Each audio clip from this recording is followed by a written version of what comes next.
The story of Tucker Carlson, Lil Donnie's cheerleader. Tucker is pretty much exactly what you'd expect. He was born into absurd amounts of wealth with an accomplished father whose success he could never, ever live up to. His father was president of the Corporation of Public Broadcasting, director of the Voice of America Broadcasting Company, and an ambassador. He is the heir to the Swanson's dinner fortune, and his mother left him and his family when he was just 6, running off to France and never returning, leaving a massive hole in his soul, breaking him pretty much completely, leaving us with the vicious little snot we're now dealing with. In college, he joined the Dan White Society, an unofficial group of students who celebrated the murderous political assassin and right-winger Dan White, a man who murdered Harvey Milk and George Moscone over his own repressed gay desires, which is a little telling, since Tucker himself seems to embrace violence to deal with his own issues. He tried to join the CIA, but wasn't accepted.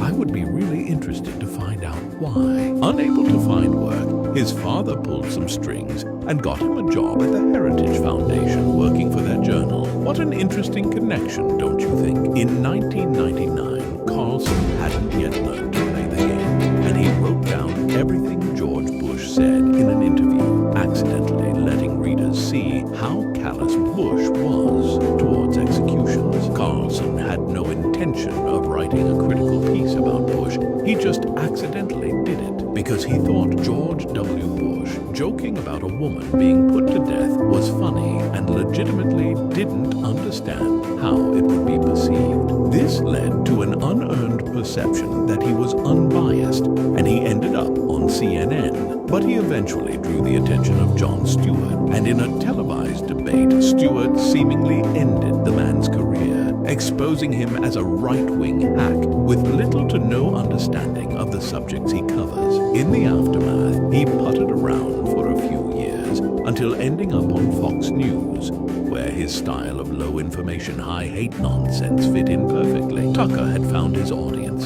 and they were morons. Carlson found himself embroiled in a large number of scandals, all of them pretty awful. But it was the 2020 election where he truly lost his mind. He spewed every conspiracy he could, while privately messaging fellow Fox hosts that he both hated Donald Trump and didn't believe any of the lies he told. He eventually was fired by Fox News, and by the end of all this, he was recruited by the FSB as a friendly mouthpiece for the Russian government, even going so far as to travel to Russia to create a fawning puff piece on Vladimir Putin, where he did everything except drop to his knees and unzip the man's pants.